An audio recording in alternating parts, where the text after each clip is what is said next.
everyone, kingbullet here with another episode of The West of Loathing, and what very well could be the last episode.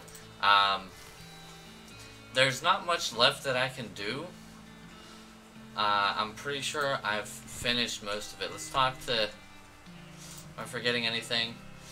El Vibrato, Petting Cemetery, looking for an ape skeleton, and then the bandits at the pickle factory.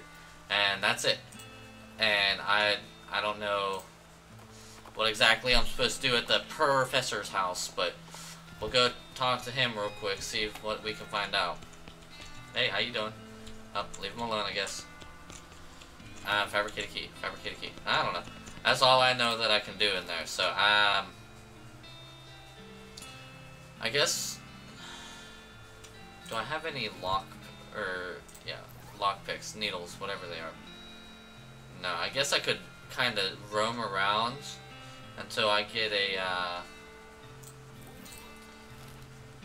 Wandering Sally, because I need that to be able to get into Kellogg Ranch's thing. I don't know. I know what I'm trying to say, but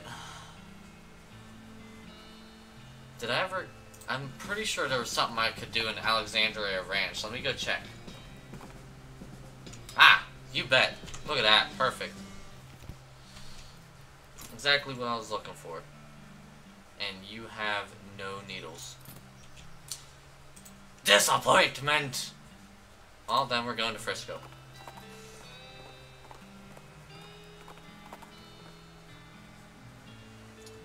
Frisco, quite a little town. Yep, you ever been before? I ain't real sure, if I'm honest. I spent a fair amount of time wandering around this area, but I wasn't quite right in the head at the time, so I don't remember much. If I did, I probably didn't see much apart from the drunk tank key. What happened? Oh, it just ain't ancient history, ain't worth making a fuss about. Okay. I don't know why that randomly popped up. Alright, let's go chase the tracks. Jump onto Ghostie's back and ride like the wind. Toy Story reference. Following the railroad tracks back into the desert, when you finally catch up, you stand up on Ghostie's saddle and leap onto the back of the train like a real badass. Nice! Just barely catching the edge of the roof and pulling yourself up. Here's hoping you don't have to do that again. Your stuntman could have been killed. Yeah, really. Looks like the beat decided not to join you on account of not having a stuntman, so you're on your own until you get back to Frisco. Woo! Let's calm down. I ain't got safe cracking. Climb back up then. Take the train back by force.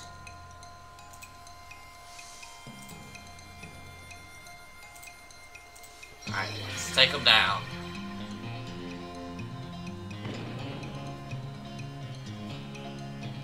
Mental birds. There we go. Real quick. Yay, hooray!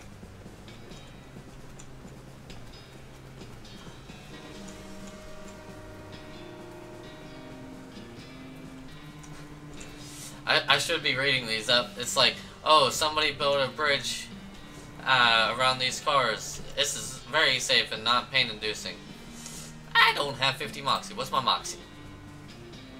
31. I guess I'm fighting them. Ambush! 20, 22, 18. Really?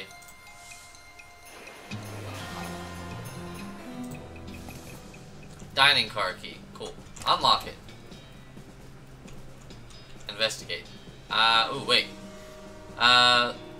You've never wanted anything more in your life than you want to lift up the stone and see what's under it, but you're not sure you can muster the amount of culinary expertise it requires to properly reveal a dish of such presumed quality. Do it! I don't know how to say that. Oh, it's just a cream pie. Shaving cream. What kind of lunatics are running the food service on this train? Shaving cream pie. Sweet. Oh, nice flowers. So pretty. This table didn't deserve the flowers. Okay, that's shut, I guess. Let's climb up. Wait. Wait, what? People really shouldn't refer to themselves in third person. Correct this grammar. Ha, you can't stop Emperor Norton. Nah, we're gonna throw the cream pie. Flat. Nice. save me from having a fight. Alright, let's calm down. Read it. The note says, I've hidden the key to the forward passenger car in my luggage to make it easier for me to murder everyone in the sleeper car. Sincerely, the train murder. P.S. Come to the roof of the sleeper car in the next 55 minutes if you want a murdering. Okay. Check inside. You open the door to the first passenger compartment. The sole occupant is a little boy about 10 years old wearing a blue suit and knickerbockers. Hello, sir. Something wrong. Nothing you need to worry about, kid. I'm on the trail of a bad guy. Do you mean a murderer, sir? I'm pretty sure there's one on this train, and they don't call me the world's greatest detective for nothing. What's your name, kid? Probably shouldn't say it, sir. That might be copyright thing. Nice. Okay, well, I'm pretty sure I can handle this. Just let me ask you one question. You should lock your door after I'm gone. I understand, sir. What would you like to know? Are you on the roof of the train? Excuse me? The murderer left a note saying he's on the roof of the train. Are you? No, sir. I'm in my passenger compartment. Right, good. That's good. What? Oh. Check inside. You open the door to the second passenger compartment. Look inside. There's a portly man in a dapper gray suit with a tiny, meticulously waxed mustache and not, I'd like to clarify, an enormously bushy one. Excusez-moi, is there some way I might be of assistance, monsieur? Sorry to bother you, but there's a murder on the loose, and I'm checking the passenger compartments. Sacre bleu! This is very serious, mon ami. Allow me to proffer to you the use of my little grey cells. I don't know what that means. But no thank you. Let me just ask you one question. Why, certainly, I am at your service. Are you on the roof of the train? The roof of the train, monsieur? Right now? That's right. None. I am here in conversation with you. Good, that's all. That was difficult to do.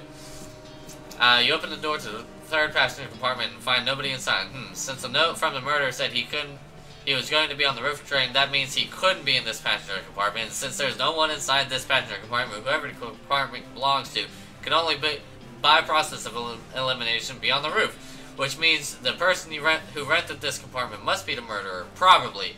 The only clue you find in here is a luggage ticket, though it has the number 3 on it. Interesting. Check inside. Only passenger in this compartment is a middle-aged woman who is writing something in a notebook. She looks up as you enter and greets you with a friendly northeastern accent. Why, hello, is there something you need, dear?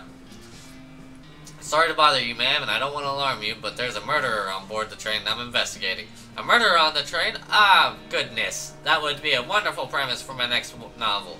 Sure, why not? Anyway, I need to ask you one question. Go right ahead, dear. According to my evidence, the murderer is on the roof of the train. Are you on the roof of the train? No, dear. Alright, thanks for your time. Would you like a meat pie? They're homemade. No, thanks. Just have a look at this plane car before you go. Goodbye. Passenger car. Okay. Wait. Can I just... Yeah, eat. But I want to see who's on the roof of the train.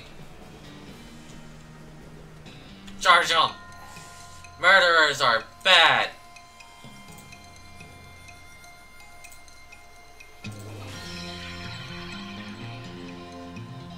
Save everybody. Ow. You know what? I can do that too. Watch me do 10 damage. Ha! Nailed it.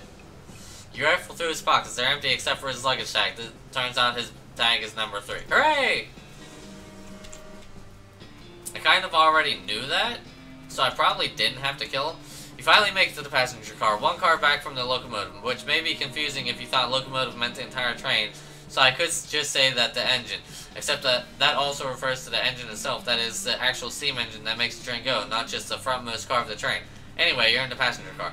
Suddenly, Norton clambers in the window. He must have dramatically clung to the side of the train in order to reveal at the last minute that he hadn't actually been defeated. Dang it!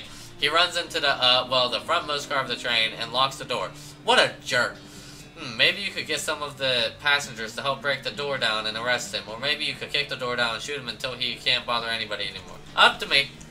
Alright, talk to him. Excuse me, can you help me with something? Sorry, I'm busy. Ask my wife or my daughter. God knows she could use... What are you working on? It's academic. I'm sure you wouldn't understand. Try me!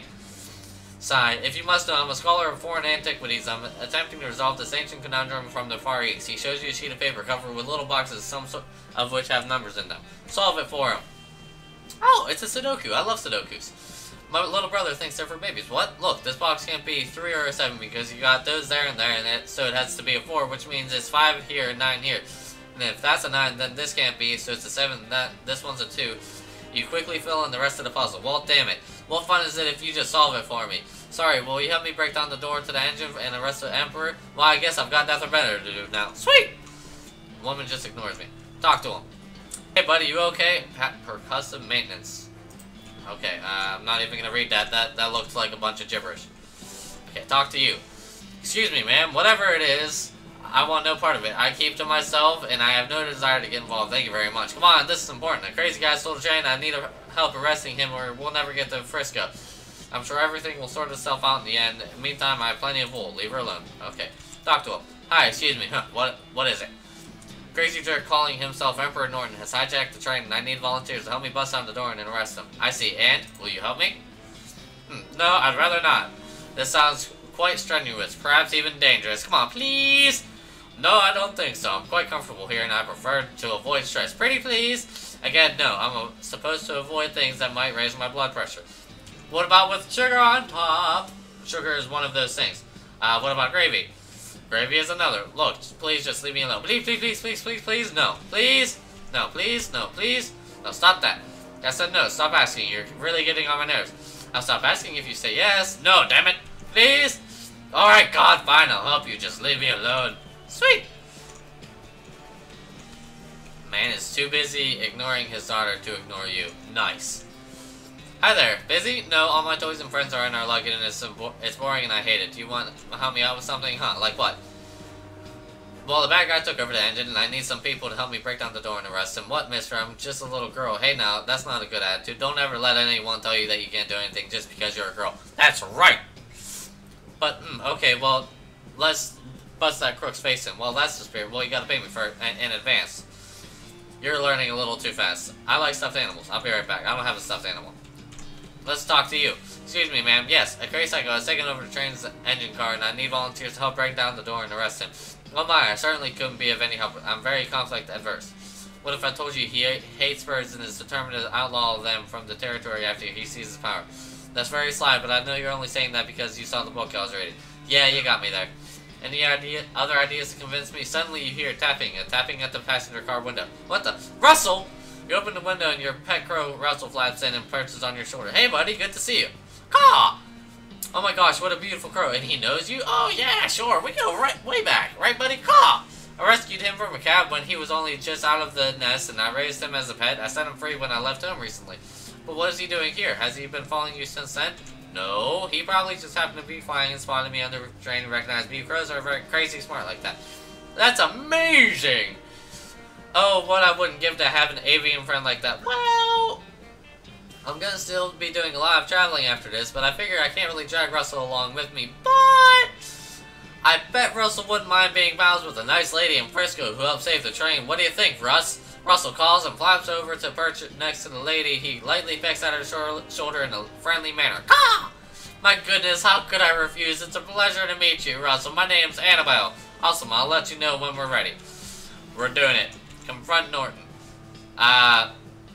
You pound on the door of the locomotive or engine car or cab or whatever. Open up, Norton. No. Alright, then I'm coming in. Oh yeah, you and what army, tough guy? Me and this army. You and the passengers break down the door very impressively, though it would have been even better if you had some torches and those old-fashioned rakes. Norton has backed up into the corner of the engine's compartment next to the engineer, who looks over his shoulder at you and shrugs. So-called Emperor Norton, you're under arrest for the crime of being a total ass.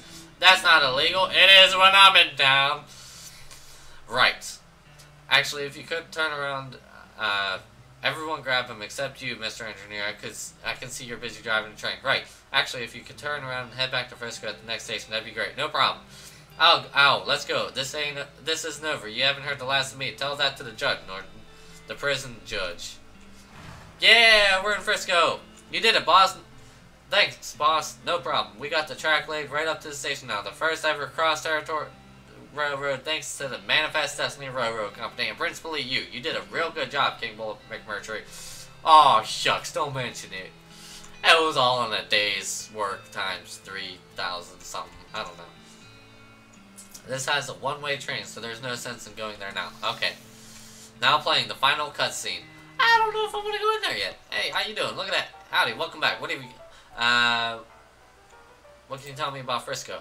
Oh, it's a fine town. A fella named Samson Frisco founded it way back when the mines first opened out this way and everyone caught the fever. Mining fever?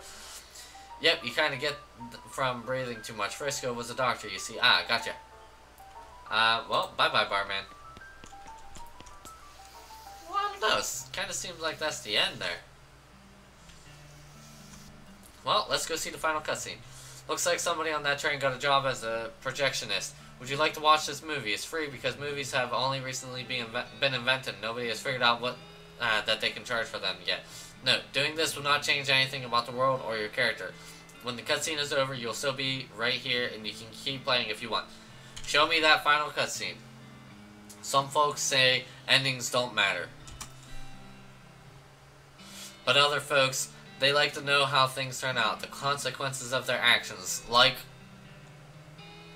with the trains running again, Frisco thrived. People came from all over to seek their fortunes, but thanks to you, they didn't have to do it while on fire because some cow attacked their wagon. Oh, look at that!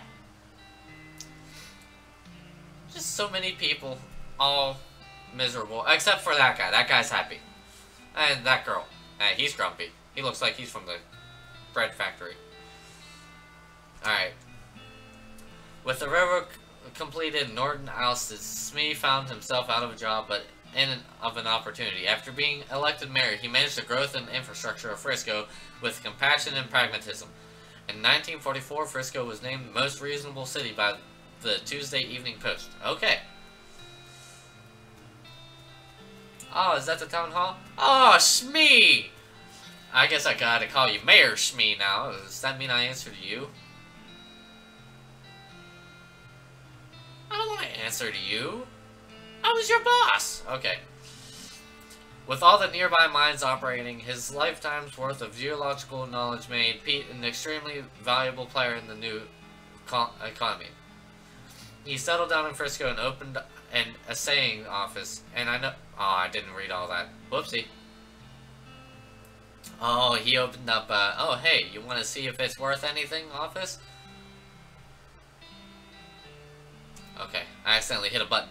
Thanks to your assistant, Howard Boopert got the photography bug, or should we say the photography owl. Anyway, he opened up an art gallery to the citizens of Frisco. Would never again have to suffer from the inability to see pictures of owl skeletons whenever they wanted. How'd you get all those?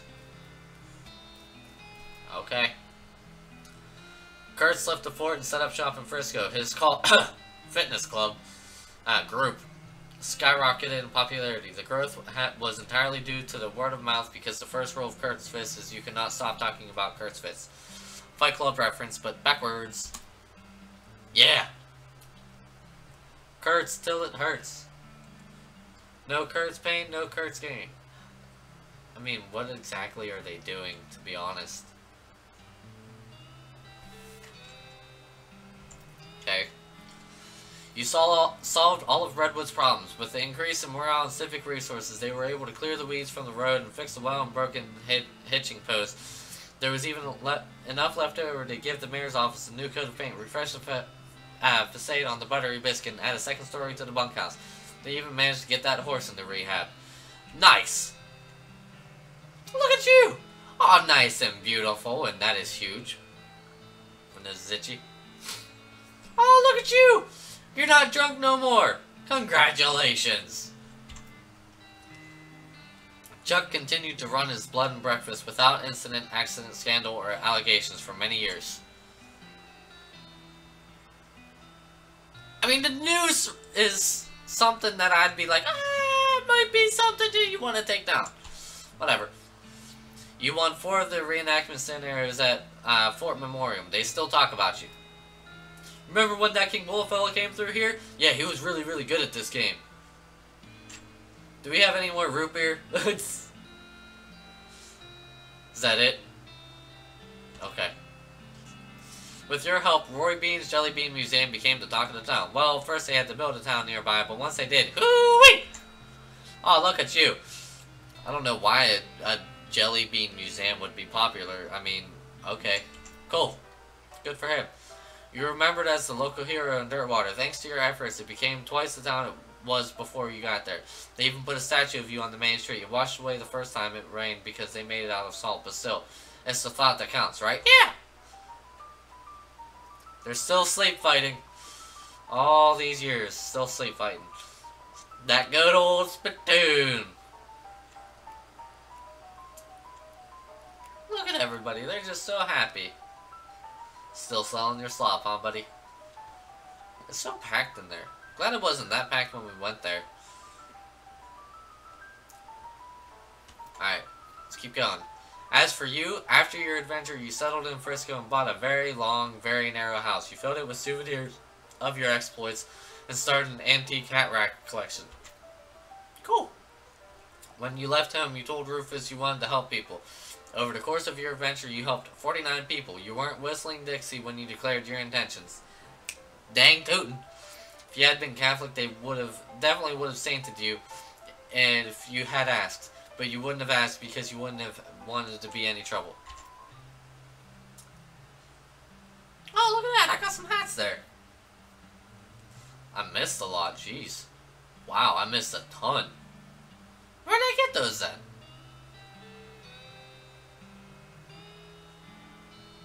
Look at my house. It's so friendly. And look, I can still insult myself in the mirror. And I can flush them toilets real good. My spittoon hat. Gotta love it. Alright. I was loud. In 1906, all of the remaining cows in the West were simultaneously activated by some kind of signal from hell. They thundered east, forming a gigantic single-minded herd. Led by the infernal sadist Duke Bovicus, the cow army thundered east toward Dirtwater. Oh no! Wow.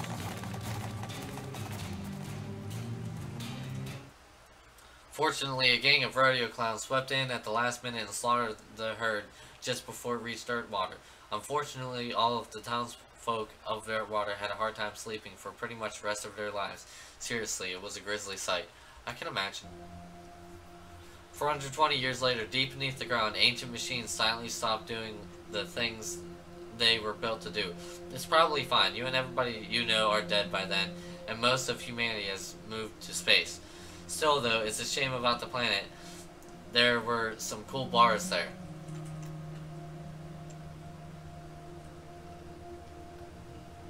There was a lot more to do that I could have been done there. Okay. Thank you for playing. Well, you're welcome. Ah, the credits. Extra special thanks. Special thanks. Thanks. Beta testers. Beta testers. I'm kind of just clicking through. The end. Well, that episode was rather uneventful, but it was the end of the West of Loathing. A little shorter, a little uneventful. I know I missed a lot, but I kind of felt like I was at the point where I would have been wandering for most of the time, and I would have had to spend all day just to record a half-hour segment. And I've done enough. So I think this is going to be the end of the West of Loathing. So, let me know what you guys think. Let me know if you guys actually got a better ending, or if you helped more people, whatever. If you finished the El Vibrato stuff and all that. But thank you guys so much for watching. If you liked this video, make sure you smack that like button with your Warhammers. And as always, share this around with your friends. Help these King's Force grow. You guys know what we're going for. We're trying to do good, trying to make a positive difference in this world. You know, help people. I only helped 49 people there, but dang tootin', we can help millions if we band together and really try. So thank you guys again for watching, and I will see all of you in the next battle.